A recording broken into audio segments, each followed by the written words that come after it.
Damn, son, where'd you find this?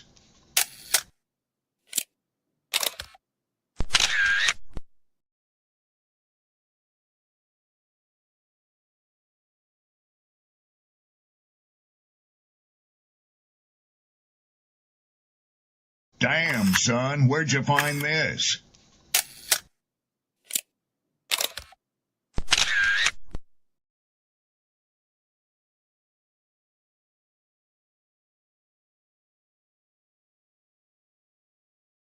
People don't be offended by the truth. They be offended because you called out the truth. Simple as that. They don't want to hear any other narrative that makes them look bad. One thing I can't stand at this big grown age is somebody who act like cause and effect does not exist. Like, yes, your actions caused this outcome. Yes, what you did lit the match. Like, why are you surprised and playing victim? Guys, Chico, they never lied. That's how you know somebody doesn't respect you. They listen to reply, not to be understood. They cut you off. They minimize what actually matters to you. They laugh at your boundaries, and then they call you sensitive when you try to hold the line. They show up late. They cancel last minute, forget the things you've told them, because in their world, your time, your energy, even your voice aren't a priority. They're just an option.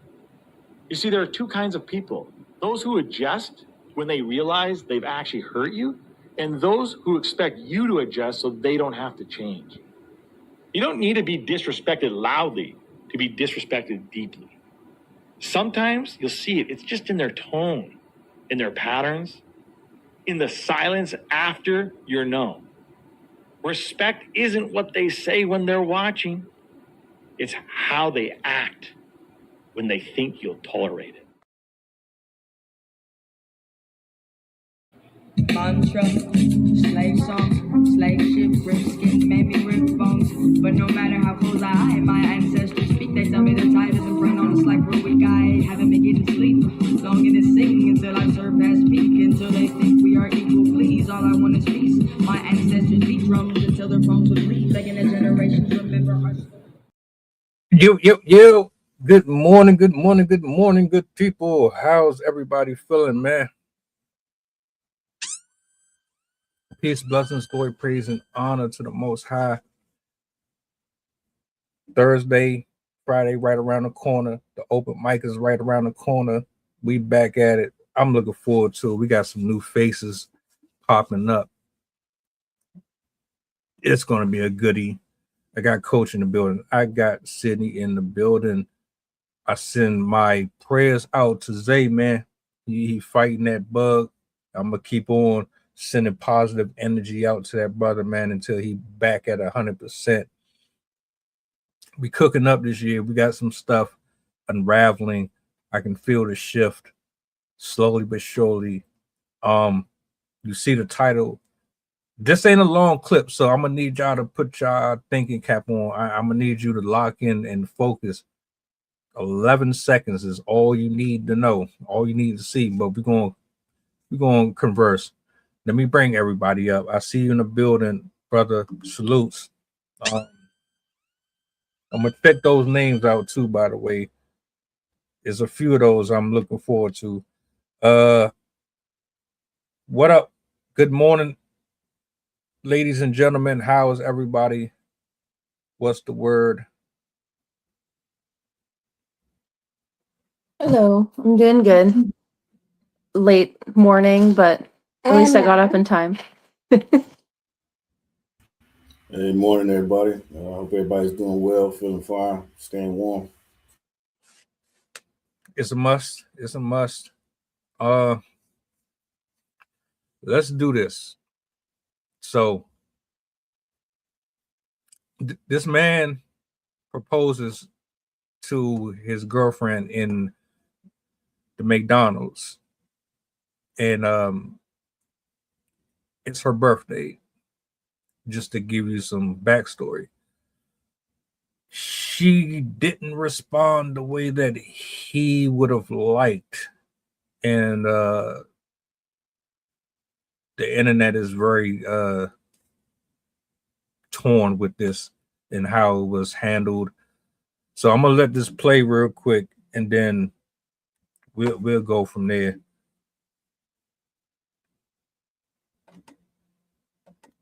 Oh, Logan, where is Chick-fil-A? Get up, get up.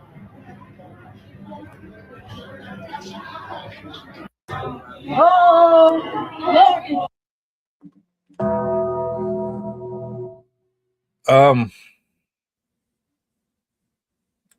So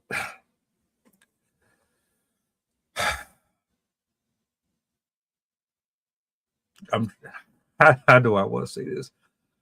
What was she wrong in her response? Was that the time and place for that? Her birthday. I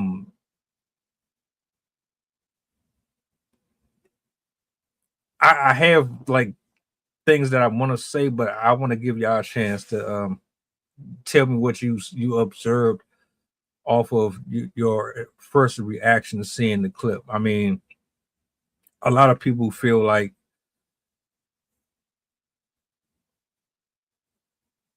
he was cheap. He didn't really respect her enough to do that in a more luxurious way. Some folks are saying it's the thought that count. What's y'all take on that? I do agree that it's the thought that counts. And if you love somebody genuinely, it really shouldn't matter where you choose to get married.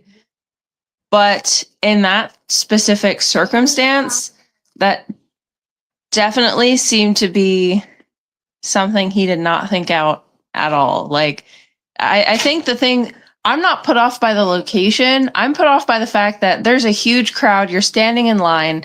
You're like on one side of the barrier, and you are just like it seemed like a second thought. So I don't know. It seemed just spur of the moment. Like I don't even know how to explain it, but it just did not seem like he put any thought into the thing, into the proposal. So I could definitely see why she would be bothered by that. As my husband would say, that is not the time nor the place. So, I mean, if McDonald's is your special place, do that for your partner, but at least pick a time that makes more sense, because that was crowded. You're standing in line, you're about to order your food, and I don't know, it just seemed off for proposal. Like he couldn't have waited till they got their food and go outside or something. But and then the other aspect is taking into consideration what you know your partner would like. I imagine by her reaction that is not something she cared about enough to associate with her proposal. So he probably should have done a bit more planning to consider what exactly she would have enjoyed. But I do hope that it didn't like break up the relationship, unless that was like a last straw situation type of deal. But obviously I don't really know the ins and outs of their relationship. So I can't say for sure if, all that aspect. But yeah, for me, not my thing. I can understand why she acted like that. But I mean, if you do it well, maybe McDonald's is your place. Coach. Yeah, it wasn't enough context for me, man. I can't speculate anything off of that short content that I just saw. Which I mean, again, I can't speak to anybody's mindset, but it's not enough context there for me to provide any input on it. I saw a whole lot there. I ain't gonna hold you. And I could be wrong, but that's why opinions vary. I see both sides. I think that he wanted the spectacle, right? He wanted this grandiose gesture.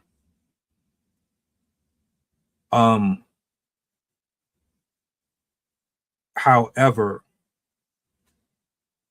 with that being said, there's a disconnect with him and her that I don't know if he's necessarily aware of, that goes beyond just the fact that she told him to get up and then she walked out. He's missing some stuff within that. I don't think anybody is upset with someone going out of their way to say, look, this is what I see here in you. I think you will be a great wife. And nobody in his position is just going to sit up here and pull out a ring if you ain't already have it, or you didn't know exactly when you were going to do it and how you were going to. I think he did the best he could with the situation that he was afforded, right? Because everybody's not spending $40,000-$50,000. Everybody's not about to sit in the baseball stand or be at an NBA game and then have the camera pan over to you, and then, or the man is in the middle of the court or the football field and then he proposes. Everybody's not going to get that. I think he did the best he could with the situation, but I don't think he know her as well as he think he know her at all. And the way she looked at him, it was like she had this disdain on her face. She didn't even care. She didn't show no type of emotion other than anger, embarrassment. She didn't even feel like, oh, I didn't get the impression that, oh, this is the thought that counts. This is the love of my life confessing that he wants me and only me. I didn't get that. I got, you just sit here and you were cheap. You clearly don't realize that I probably don't like you like that. And why the hell would you do this to me on my birthday in front of all of these people in a McDonald's? Like I'm not good enough to have more investment in this. Like you could have took me to the park. You could have took me anywhere other than a McDonald's to do this. But even then, it still probably wasn't going to go the way he expected it to, whether or not he did that. But that's just my opinion. You know, it could have been a number of things. But I say,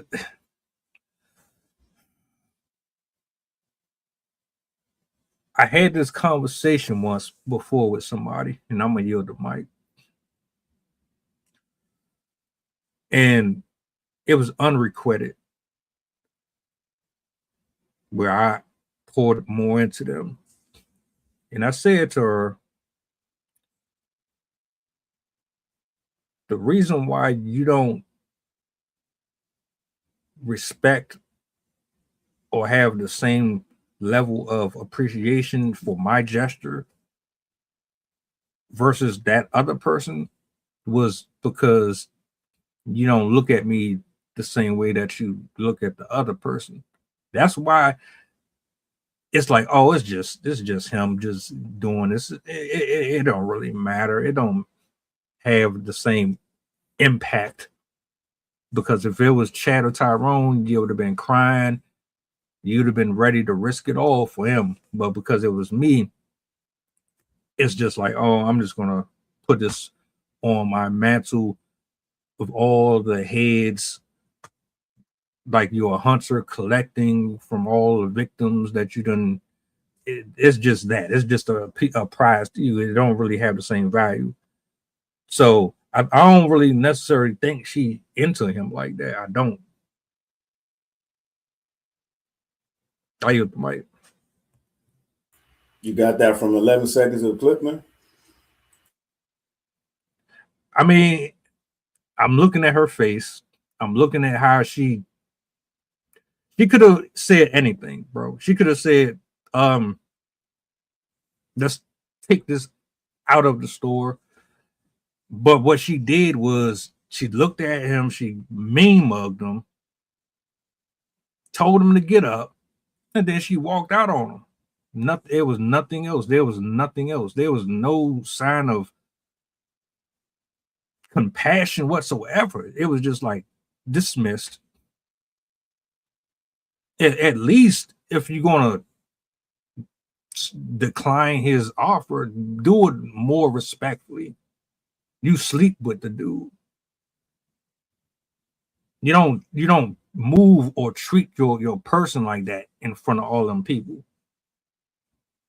Even if you don't accept the gesture. Yeah, that's a great point. I would just say using this as an opportunity to talk about, emotional intelligence and understanding other people's emotions. You put somebody in a situation and they don't know how to react, you can't control their response. So I think she probably did the best thing, which is not to embarrass that young man in front of the crowd, was probably to extract themselves out of that situation and then go handle it. So it just boils down to emotional maturity and security. Everybody doesn't handle situations the same. So, but you got to do what's best for you, and especially if you were thrown into that situation, you didn't ask to be put into it. So, it's definitely formal ways to go about educating yourself on how to propose. Maybe talking to her friends. Finding out some things that she may be interested in. So he probably, I don't know what he did, but there's definitely a way to go about doing it. Educating yourself and finding out the things that they like, so that way you can best plan for the outcome that you're looking for versus what you're not looking for. I was trying to see if I could find the background to this particular story. So I was looking up like rejected proposal in McDonald's. This definitely happens a lot.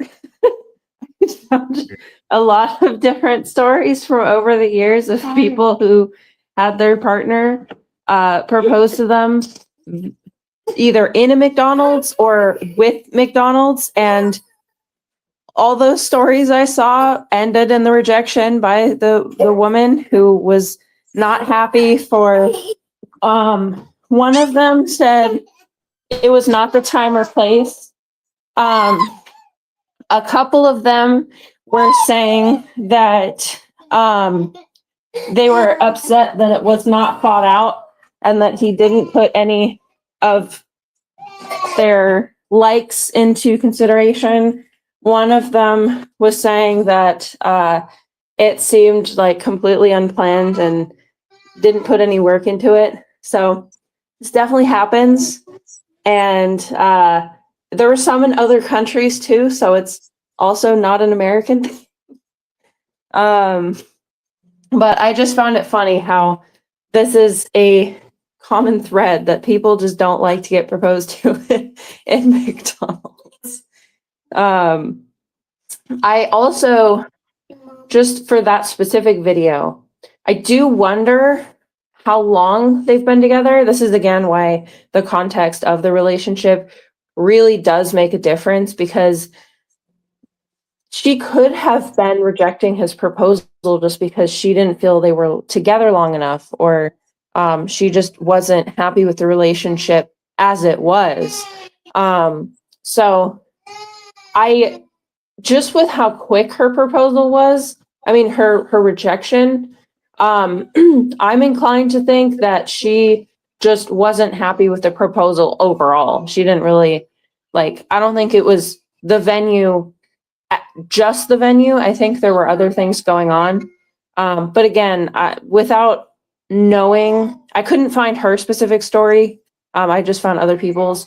But without knowing, I wouldn't be able to say that it was just because of McDonald's, but there definitely is a history of McDonald's being a not preferred location for wedding proposals. So hint, hint to anyone wanting to marry their spouses, if you're choosing McDonald's, maybe rethink that decision. I honestly think it's a trend. I think these videos, because this ain't the first one I saw.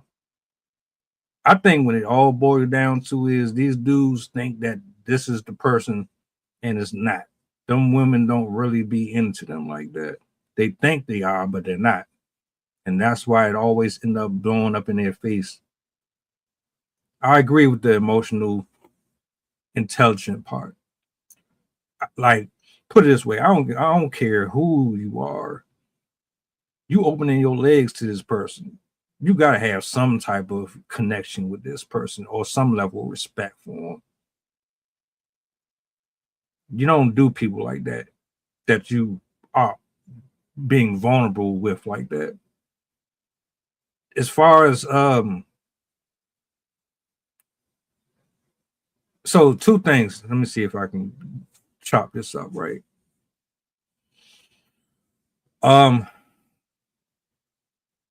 For him to propose to her on her birthday, he had to have been with her for a while, because that takes thought.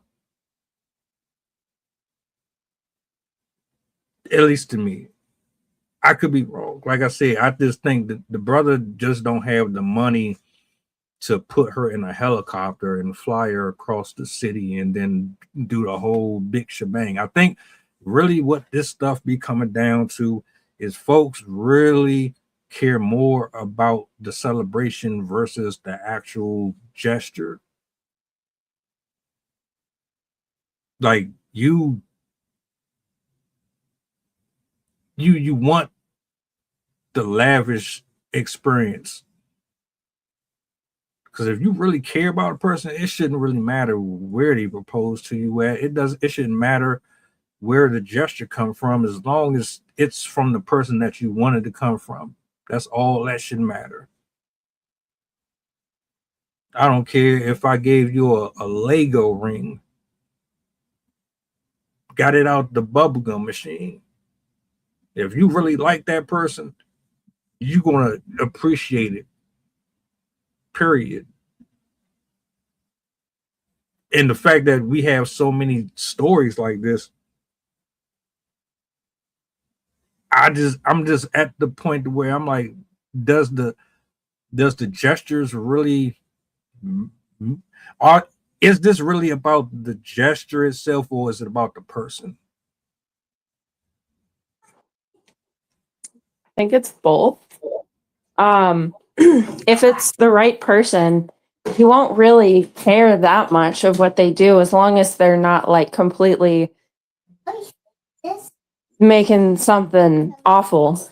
Like I have honestly the opposite example where my husband has incredibly high standards.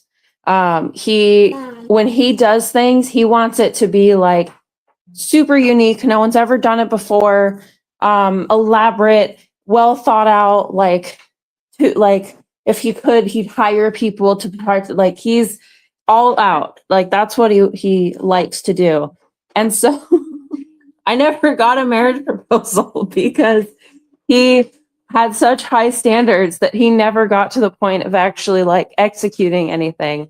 And so we ended up getting married because we had to, because he joined the military, and we needed me to be able to be dependent status. Especially then by that point we had our son coming. And so we just it was during COVID. So we had to literally get married on a little hill, and it was a really sweet little wedding. But to this day, he's still bothered that he didn't do anything extravagant and stuff like that. It never bothered me. I never I don't really care. I've always been somebody that if it's meaningful, that's good enough for me. I don't really care. Though I will say I probably wouldn't have been as happy with McDonald's, but that's beside the point. I still would have said yes anyways. But that is to say that sometimes too much is also a bad thing.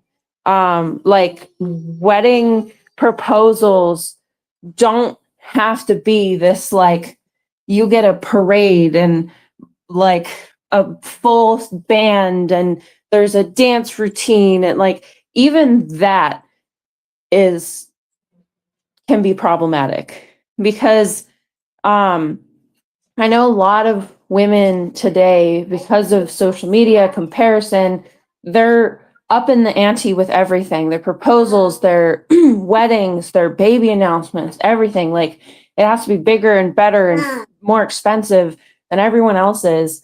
And I think at a certain point, when you have it so elaborate that if something goes wrong, you're going to get upset. Or you don't even get to do it because you have this lofty idea in your mind.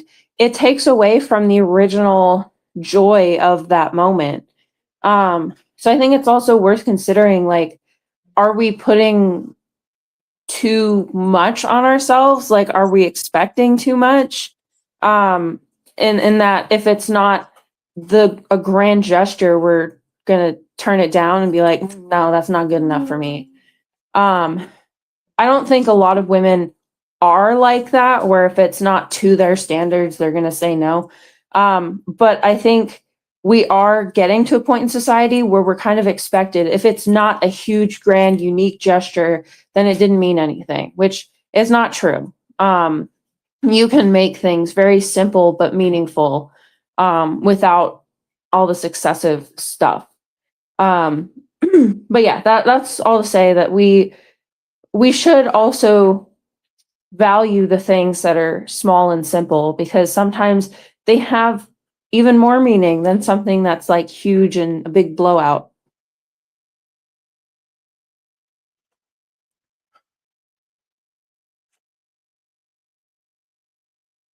I lost my train of thought. What was I about to say? I'm not with the McDonald's thing.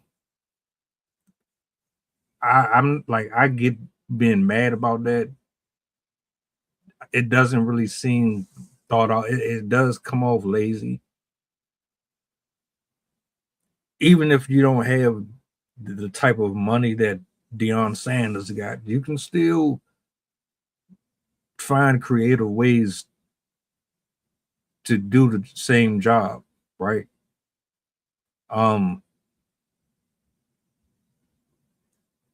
And I agree. We have gotten to a point where it's either grandiose or it's nothing at all. But shout outs to the folks that still like the smaller things. It doesn't really make a difference what stage or platform is on. You can still enjoy each other's company without it being over the top or super expensive. So let me ask you a question, Coach, because you've been sitting back.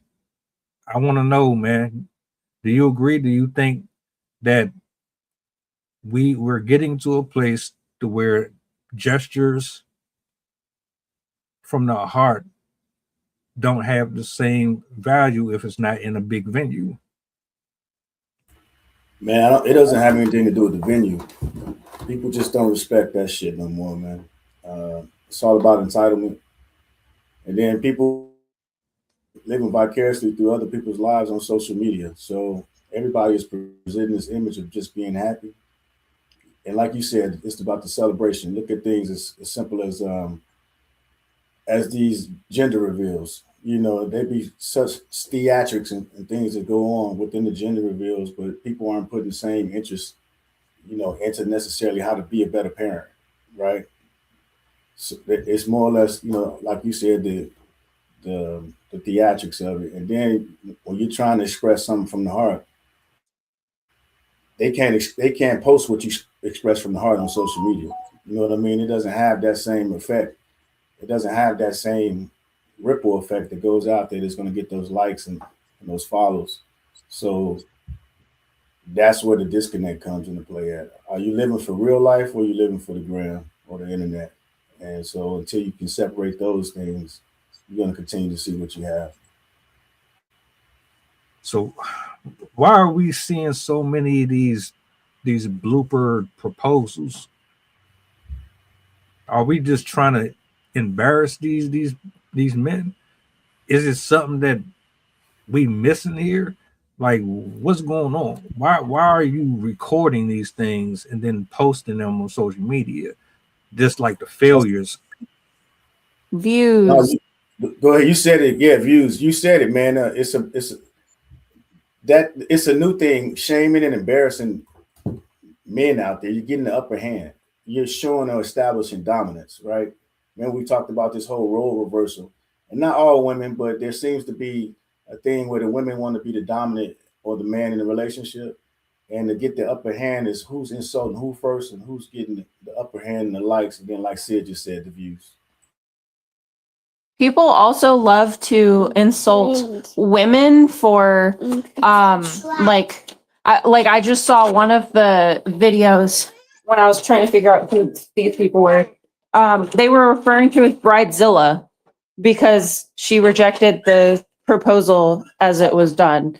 So people love to hate on other people and put no thought into the circumstances. They just automatically are like, oh my God, look at this awful person. Look how much she hates her partner. Look how much she's terrible. And they attribute all these characteristics to her from one specific moment. And that's just how the internet is. Like, we eat that up, and that drives the algorithms. That type of hatred, that type of drama, that emotional experience. Like, we don't really care about the repercussions. We don't care about the effect it had on the people. We just think, oh my gosh, look at that crazy story. Maybe a small part of it is like, oh, I'm glad that's not me. But then we just spread it around because we found it amusing. So we figure everyone else will too.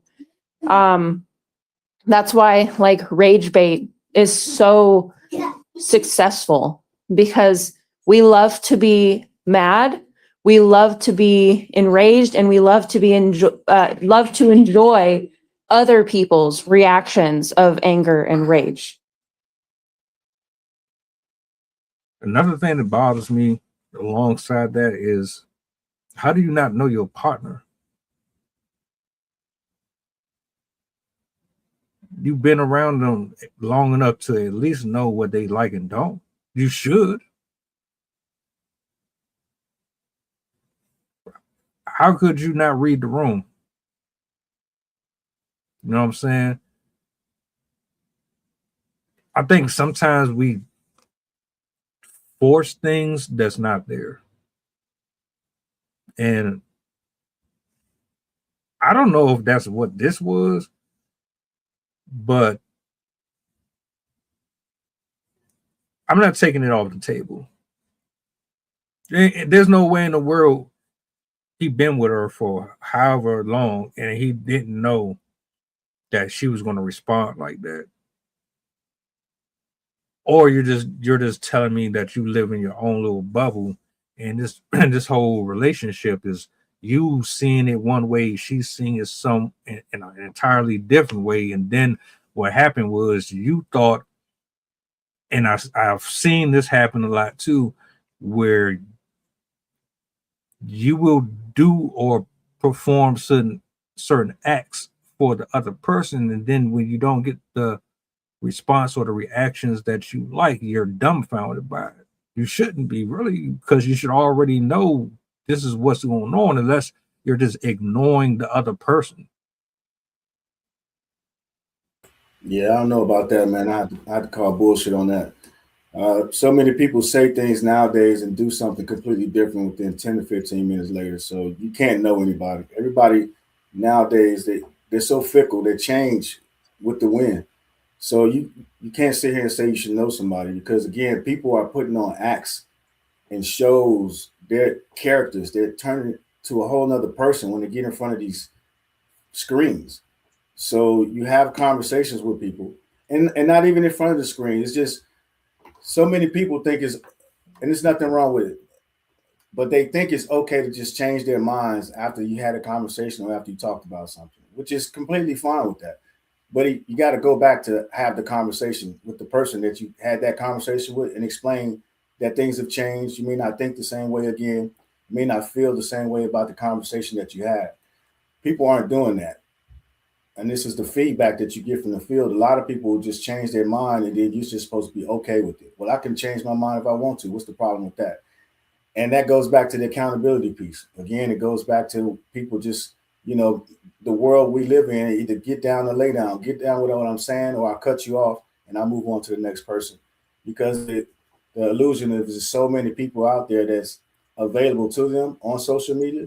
They may like and engage with you on your platforms, and that does not necessarily mean that they're available to you emotionally or physically. That's just occupying the space. So it's getting hard to take people for what their words these days. So it's not just as easy as knowing somebody. Yeah, I think there's definitely two sides to this because one, just as you said, people are so fickle. Like, I don't even think a lot of people even truly know themselves these days. We don't give ourselves enough time to process anything, really. Like, literally, people are working, then they come home, then they go on social media, then they make themselves food, then they go on social media, then they go to bed, then they wake up, they go to work. And like, if you live a life like that, you don't give yourself a chance to understand who you are, what you like, what your personality is. And most people do not do any work to understand their underlying emotions, where it comes from, why they're having them. And all of those are deeply important in understanding yourself. And I keep forgetting what his name is, but there's a philosopher that I really like. And he says there's value in darkness and quiet because it allows everything underneath to come forward. For you to understand your history, how it affects you, the people around you, how that affects you, your senses, and how that affects you. Because there's so much stimuli coming in that has an impact on our behavior, how we treat other people, how we think, how we feel, how we behave. And we don't put any effort into any of that. And so a lot of people are kind of traveling through the world blind, kind of just reacting to everything rather than existing. And so on one end, we have people that don't know themselves, so they can't put forward who they are because they don't know what that is. They're just kind of jumping from one thing to the next. Whatever catches their eye is what they're interested in. And as soon as they lose interest, they jump to the next thing. And so it can be hard as a partner to understand how to appease them because you don't know what they like. They're just going to be on to the next thing. And you're going to be like, well, you liked this thing last week. Well, I don't like that now. Okay. Well, what do you like? And I don't know. Okay. Well, I don't know what to do with that. But then on the other end too, a lot of people, I mean, I've experienced this myself. I remember in my early 20s, I had a breakthrough where I realized not everyone thinks the same as me. I remember in my teens and into my early 20s, I literally thought that everyone really had the same thought process as me, that everyone had a similar trajectory, that people were interested in the same things that I was, and that I'm very much into like investigating the world, understanding myself, doing like psychological work, stuff like that. And I assumed that that was just what all humans did. And I remember through philosophy, reading content and understanding psychology, I realized that not a lot of people are actually like that. And it was at the time mind-boggling. I was like, wait, I don't exist like everyone else. And I think some people are still stuck in that mindset where they think that everyone thinks the same as them. where they believe that, well, this is what I believe, so why don't you? You're weird. Like, what's wrong with you?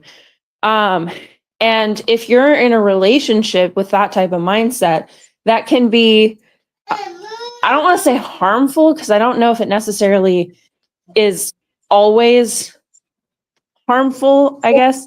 But it's going to affect the way that you interact with your partner, because if you assume that they think the way that you do, that they feel the same way that you do, and that they're going to react the same way that you do, you're going to be completely blindsided when it doesn't actually go the way that you expected, and they don't have the response that you wanted, and that they're mad because you did something inconsiderate when you thought, well, that was perfect. That was for us. And I notice that especially with relationships that are very immature, and are progressing prematurely, where especially with men, I know it happens with women, but I notice it a lot more with men, where they have this like illusion in their head that like the relationship is so much bigger than it actually is. And they're like, this is my woman. She's going to be my wife. We're going to have babies. And the woman's just like, yeah, that's fun, I guess, but I'm good. And I think that's, some men reside in that space where they like have such big feelings for these women, and the woman is with him as a place marker, basically, like as a bookmark, and they're not actually engaged in the relationship. They're more so sticking around because it's good for now. And again, it's not all the cases, because there's definitely circumstances where it's the other way around, where the woman is all in and the man's just kind of like, yeah, I don't want kids. I don't want a family. I don't want to do this. But I noticed it. I've noticed it a lot with men, but it's probably the content that is put out there, because as we've said, like people love to bash men, especially ones that are like, as we call it, simping. But anyway, this is all to kind of, we don't know ourselves. We don't know each other. We don't know what's going on, because most people are not honest with each other. Most people are not having those hard conversations and like putting it all out there, how they actually feel. And they're just like, I think a lot of people too are in that expectation that, well, I just have to ignore the feelings and then they'll go away. And that is not how that works. You have to process your emotions to get through them. You can't, ignoring them only makes them stay hidden and come up when in inopportune times, and then you don't know what to do with them. So for any person that wants to process their emotions, you have to think about it. You have to face them. You have to talk about it. But a lot of people don't want to do that work. So I think there's just a lot of people that are living in ignorant bliss, if you want to call it that. I wouldn't even call it bliss. I just call it like you're just ignorant in general. But they have no idea what's happening inside their head, inside their partner's head. And then you have situations like this where it all comes to a head when you have to make that big decision and realize you both aren't actually on the same page. And the bleep, bleep, bleep, bleep, bleep. That's all, folks. I need to find that sound bite. That's all this boiled down to.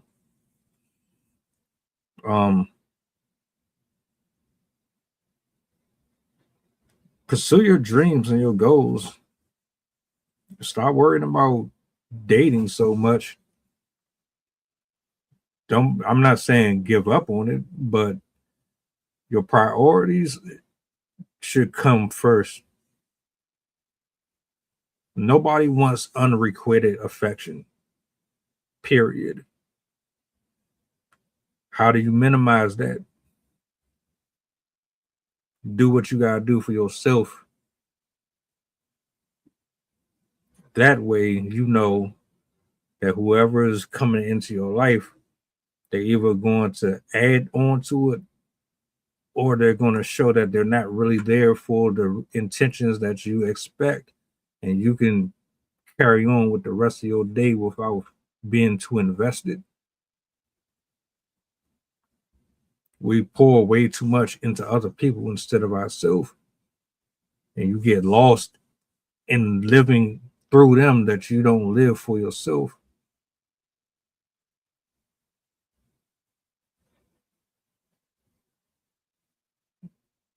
You can have or make 20, 30, $40,000 a year and still be creative. You don't have to have a lot of money to make someone feel special. You don't have to be at the top of a Ferris wheel. I said Ferris. You don't have to be at the top of a Ferris wheel and then fireworks go off and then the credits roll at the end of it and then the scene and y'all walk off into let's stop with that. Be unique, be different. You can't afford to go to an expensive restaurant, don't do it. Matter of fact, let's do this. Let's start having more conversations after you get comfortable. Because at the beginning, everything is cool. You expect things to remain that way, but you forget that there's another person here. And just because you might still be the same way that you was going into it, that doesn't mean that they are.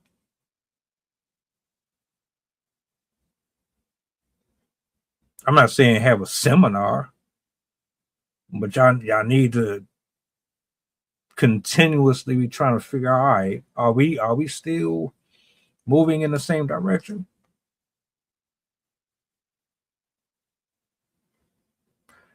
I got a question. This is one of your expertise. So I'm gonna ask you, Coach. You, and I'm not saying you specifically, but two people are dating.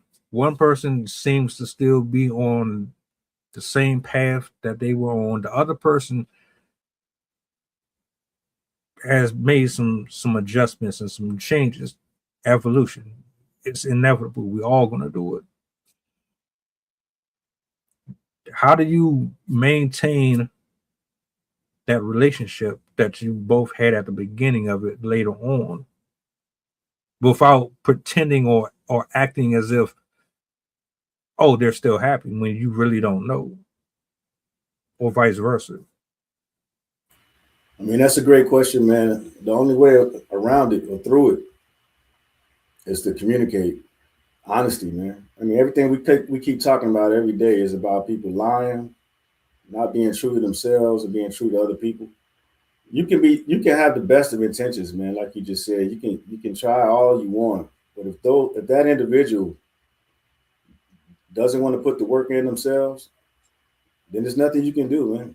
You can't make somebody practice. You can't make somebody train. You can't make somebody put the work in to be a better version of themselves. And at the same time, they may be happy with themselves. So that's something that you have to come to grips with as well, because you may see a future for somebody, and maybe the future may be the present for them. All they ever wanted was to be right there in the present. They didn't want anything more. And if you want more without having that conversation, then that's where the friction may come into play. But if you have that conversation, and if both of you are honest enough and willing to tell each other the hard things, hey, I'm content, I'm happy, I'm complacent with where I am. I don't want to do anything else. I don't want to put the extra work in.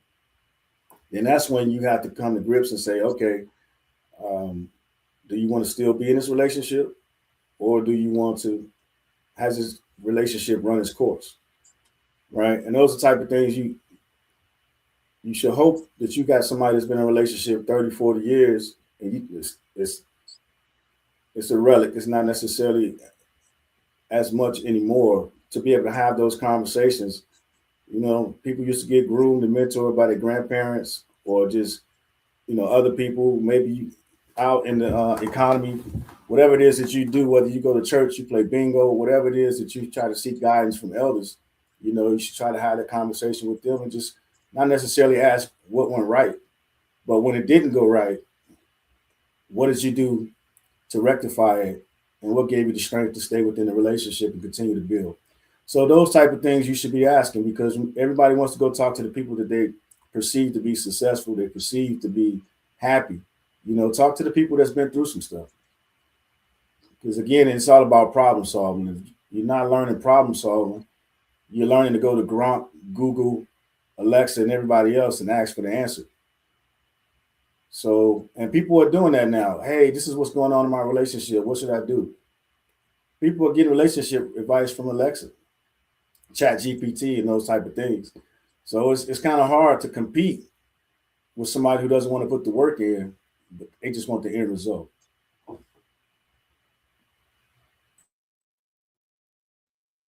What you said made me think of this video that I saw recently. He just got arrested for 70, or he still has to go to court, but he's facing the potential of up to 70 years in prison because he stalked at least 11 women, thinking that they were going to be his wife. He used Chat GPT to basically ask them, like, is this my wife? What's my future going to be? How can I get these women to love me? What am I doing wrong in the relationship? And he was basically using Chat GPT to bolster his ego and his fantasies in his head, and convince him that these relationships were legitimate when he literally saw them online once and never saw them in person. But he would start showing up at their house and being like, oh, well, we're going to be together. I'm here for you. And would show up at their workplace, would show up with where their friends were, where they said they were going to be hanging out with their friends and all this stuff. And it was all egged on by Chat GPT. So be very, very cautious about using Chat GPT, because what people do not understand is Chat GPT is not an intelligent human with emotions, with the ability to kind of suss out different situations. It does not understand nuance. It is crowdsourced data. It is gathered from the internet with an algorithm. And it's going to be giving you answers based on your input, based on your responses to those answers. And so it's eventually going to start feeding you what you want to see. And so if you're trying to ask a computer for advice on a relationship that does not know your spouse, that does not know who you are, that does not know what you like, what you don't like, what fights you got in, what your living situation is, who your friends are, it's not going to give you any answers that will actually genuinely help you. Just like you said, we need to start going back to times where we sought out people that actually know us, that had that advice, and who could actually look at the situation from a human perspective and give you input that isn't just computer based, computer derived. We need to, like, if you really have genuine questions about your relationship, even before you propose, talk to her parents, talk to your parents, talk to her friends. You don't have to tell them that you're planning on proposing, even though that probably would be a good idea, especially the parents. Ask them for permission, because that's still, like, courtesy is not dead, or shouldn't be dead. But the understanding of, how can I make this the best for this person? How can I make this person happy with both this proposal, but also into the future? Like, is this something that you know that they want? Because I know I've heard of many stories too, where people propose regardless of the venue, they get rejected because the person was like, yeah, I never wanted to get married. I never wanted to have kids. Like, I just was fine dating. So having advice from actual people that actually know you is going to do so much good for you, and avoid the pitfalls that fake advice from fake online therapists and ChatGPT and a Google search. Like searching the internet is beneficial when it's supplemental information, but it should not be the only information that you're getting. You should seek out advice from, again, people that know you and people who are actually experts in whatever thing you're trying to get help with. Though I would say for love advice, talk to people that know you and talk to people that know what love is, that have been in a relationship for 40, 50 years and know what they're talking about, as opposed to like that friend that you have that is on their fourth marriage and none of them have lasted longer than 5 years. So, I mean, they can give pretty good advice too of what not to do, but you know, yeah. Again, summary, don't use ChatGPT for advice. I will always reiterate that because it's literally making people crazy. It's literally making people make some really stupid decisions. ChatGPT is not an all-seeing God. It is an algorithm made up of answers from you and from the internet. And we all know how the internet is. And that being said, man, I hope y'all got something out of it. Stop wasting each other's time. Figure out what you want to do. And take that load off you.